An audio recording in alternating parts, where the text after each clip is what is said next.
আমি শুনেছি যে মাননীয় মুখ্যমন্ত্রী নাকি 3 দিন ধরে লোক লাগিয়ে আমার বিরুদ্ধে মঞ্চ থেকে কি বলা হবে সেটা খোঁজার চেষ্টা করছে, কিন্তু পাইনি। এইভাবে চক্রান্ত করে যদি কাউকে দাঁড় করিয়ে আজে বাজে কথা কাউকে দিয়ে বলা করে, তাহলে দেখুন আমরা আজে বাজে কথা অনেক বলতে পারি। আমার কাছে এমন এমন ভিডিও আছে, সেই ভিডিওগুলো যদি আমি ছাড়ি কোন প্রধানের সাথে কি করেছে, ও মুখ লেখানোর জায়গা পাবে না। আমি কিন্তু ব্যক্তিগত আক্রমণে যাইনি।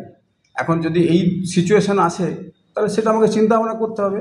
আর আমি আপনাদেরকে বলেছি যে আমি এমএলএ হব। আর নায়ক সিনেমাটা দেখেছেন অনিল কাপুরের অন দ্য স্পট ফয়সালা, এই যেটা করলো তার কি ফয়সালা হয় 1-2 দিনের মধ্যে দেখে নেবেন। আর এই দুর্ঘটনায় মেন মানুষ সে আজকে বিজেপি প্রার্থী হয়েছে, সেই জন্যই আমি আজকে এখানে দাঁড়িয়েছি। আমার দরকার, আমার নারী সুরক্ষা দরকার। আমার মতো প্রত্যেকটা মেয়ে যেন এরকম কষ্ট না পায়। আজকে শুধু আমি যে এই যে আমার এই যে জিনিসটা দেখছেন না, এটা কিন্তু আমার বাহির রূপ, আমার ভিতরে কিন্তু আমি একটা বান। আমাকে পুড়িয়ে ধুড়িয়ে ছেড়ে দেওয়া হয়েছে। একটাই অনুরোধ, আমরা যদি নিজেদের সুস্থভাবে বাঁচাতে চান, আপনারা দিদির পাকে ভোট দিয়ে জেতান। প্লিজ প্লিজ প্লিজ, আমাদের সুরক্ষার জন্য একমাত্র দিদি, আমাদের কেউ বাঁচাতে পারবে না।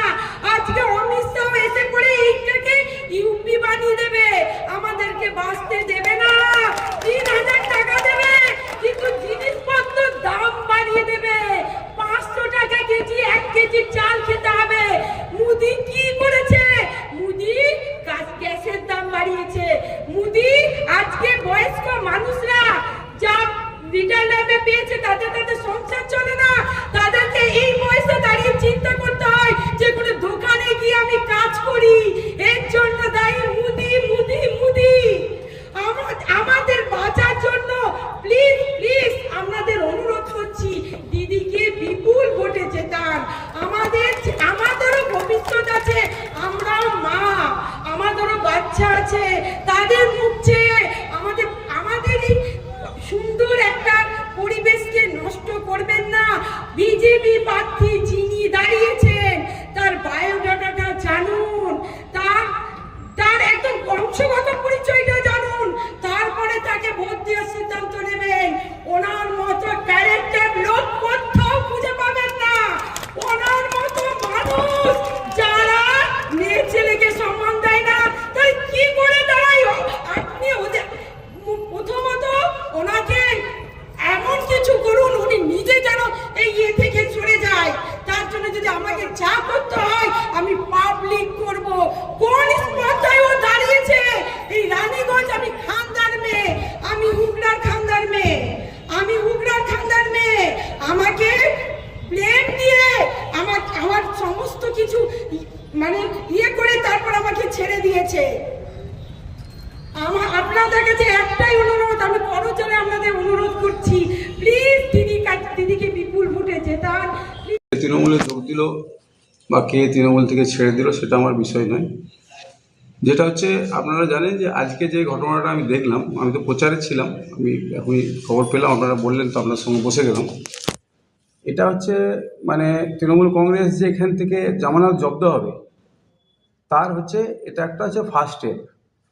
তৃণমূল কংগ্রেস জানেন আপনার মাননীয় মুখ্যমন্ত্রী এসেছিল যখন খানরাতে, তো খানরার মাটিতে ঘটনাটা ঘটেছে ওদের কথা অনুযায়ী যা শুনলাম প্রেস থেকে। তো খানরাতে যখন এলো, আমি শুনেছি যে মাননীয় মুখ্যমন্ত্রী নাকি 3 দিন ধরে লোক লাগিয়ে আমার বিরুদ্ধে মঞ্চ থেকে কি বলা হবে সেটা খোঁজার চেষ্টা করছে, কিন্তু পাইনি। তারপরে যত দিন যাচ্ছে ওই কালুবরণ মণ্ডল বুঝতে পারছে যে তার পায়ের তলা থেকে মাটি সরে যাচ্ছে, অন্যাল ব্লক শেষ, রানীগঞ্জে ঢুকতে পারে না। এখন এইভাবে চক্রান্ত করে যদি কাউকে দাঁড় করিয়ে আজে বাজে কথা কাউকে দিয়ে বলা করে, তাহলে দেখুন আমরা আজে বাজে কথা অনেক বলতে পারি। আমার কাছে এমন এমন ভিডিও আছে, সেই ভিডিওগুলো যদি আমি ছাড়ি কোন প্রধানের সাথে কি করেছে, ও মুখ লেখানোর জায়গা পাবে না। আমি কিন্তু ব্যক্তিগত আক্রমণে যাইনি। এখন যদি এই সিচুয়েশান আসে তাহলে সেটা আমাকে চিন্তা ভাবনা করতে হবে। আর আমি আপনাদেরকে বলেছি যে আমি এমএলএ হব। আর নায়ক সিনেমাটা দেখেছেন অনিল কাপুরের অন দ্য স্পট ফয়সালা, এই যেটা করলো তার কি ফয়সালা হয় 1-2 দিনের মধ্যে দেখে নেবেন। আর যেসব চক্রান্তকারী যারা আছে, যারা করাচ্ছে এটাকে, যারা করেছে, তারাও মনে রাখবেন আমি ছেড়ে দেওয়ার পাত্র নই। আমি গুন্ডা দমন করার মতন উকিল। আমি 2খানা অফিসার ইনচার্জ ও পুলিশ স্টেশনের চাকরি খেয়েছি, কাজে এগুলো আমার কাছে ছোটো ব্যাপার আছে। আমি যা ক্ষমতা ইউজ করেছি আমার লাইফে এতদিন অবধি ওকালতির মাধ্যম দিয়ে, কোনো রাজনৈতিক নেতা ওই ক্ষমতা ইউজ করেছে কিনা সন্দেহ আছে। আর বাকি ক্লারিফিকেশনের জন্যে আমি আমার যে কোর্ট পেপার যেটা 2007 সালে 2004-এ বিয়ে হয়েছিল, 2007-এ ডিভোর্স পিটিশন ফাইল হয়েছে। সেই ফাইল করেছিলেন ওই ভদ্রমহিলা, যে ভদ্রমহিলা আজকে যাকে হয়তো সম্ভবত টাকা পয়সা দিয়ে তাকে এটা করানো হচ্ছে। এখন তিনি যে কথাগুলো বললেন স্টেজে দাঁড়িয়ে, সেই কথাবার্তাগুলো যে বলেছেন সেটা আজকে 19 বছর আগে তার বলা উচিত ছিল। 19 বছর আগে উনি যখন ডিভোর্স পিটিশন ফাইল করেছিলেন, সেই ডিভোর্স পিটিশনে প্যারা ওয়াইজ কী বলেছে আপনারা যদি বলেন, আমি আপনাদেরকে বলে দিতে পারি। সেখানে একটাই কথা ওনার, যে আমার সঙ্গে ওনার টেস্ট মিলছে না, আমার শ্বশুরবাড়ির লোক খুব ভালো, আমার হাজব্যান্ড খুব ভালো, আমার কারো এগেনস্টে কোনোরকম কোনো অ্যালিগেশন নেই এবং আমার সাথে কোনোরকম কোনো ঝগড়া নেই। আমি এটা মিউচুয়ালি চাইছি, উনি যদি রাজি হন তাহলে আমি ডিভোর্স চাইছি। এবং সেই ডিভোর্স 2007 সালে যখন ফাইল হয়, কোর্টে যখন যায়, কোর্ট আমাকে সমন করে ডেকে পাঠায়, দুর্গাপুর কোর্ট ডেকে পাঠিয়ে বলে যে আপনার মিসেস তো ডিভোর্স চাইছে আপনার বিরুদ্ধে, তো আপনার কী বক্তব্য আছে। কাউকে তো আমি প্রথমে বলেছিলাম দেখুন যদি হয় সংসার করতে পারি, কোনো অসুবিধা নেই। তো কোর্টেরই বক্তব্য ছিল দেখুন জোর করে সংসার করানো যায় না, আর আপনি এটাকে যেটা ভালো বুঝবেন করুন, কিন্তু জোর করে আমাদের সাজেশন তাই। তো উনি প্রেজেন্ট ছিলেন, সব কোর্ট আনকোর্ট সব ডকুমেন্ট আমি সার্টিফাইড কপি নিয়ে এসেছি কোর্টের, যেটা সার্টিফাইড কপি আজকের তোলা নয়, 2007 সালে সার্টিফাইড কপি তোলা আমার ফাইলে ছিল, আজকে জেরক্স করে নিয়ে এসেছি, আপনাদেরকে আমি শেয়ার করে দিচ্ছি।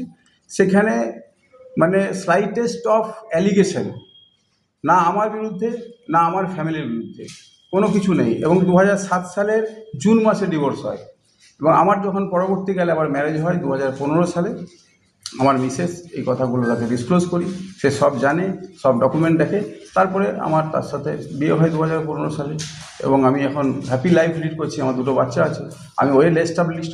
দেখুন আজকের দিনে আফসোস থেকে অনেকে অনেক কিছু করতে পারে।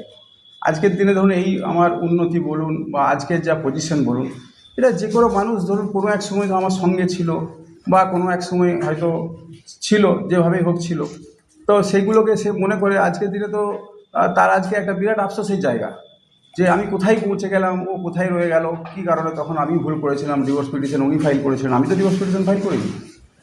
এগুলো আউট অফ ফ্রাস্ট্রেশন, এগুলো হতে পারে। আর যারা যেগুলো করিয়েছে তাদের বিরুদ্ধে কীভাবে কী অ্যাকশন নিতে হয় পাঠ্যঘোষ খুব ভালো করে জানে, সেটা দেখে নেবেন। আর কোর্টের ডকুমেন্ট সার্টিফাইড কপি যে পিটিশন ফাইল হয়েছিল সেই কপি, আর তার সাথে যে কোর্টের অর্ডার কপি, এই 2টো অর্ডার কপি আপনাদেরকে শেয়ার করছি। আপনারা এটা মনে করলে আপনারা নিয়ে যান, যদি কেউ দেখতে চায় দেখান। তো কোর্ট ডকুমেন্ট আজকে 19 বছর আগের ঘটনা, আর আজকে হঠাৎ করে ওরা জানে যে আমার এগেনস্টে কোনো ইস্যু নাই, তাহলে ইস্যু তৈরি করছে। এটা কি আপনাকে কালিমালিপ্ত করার জন্য এইসব এটা পদক্ষেপ? তো অবভিয়াস ব্যাপার, বুঝতে পারছেন না?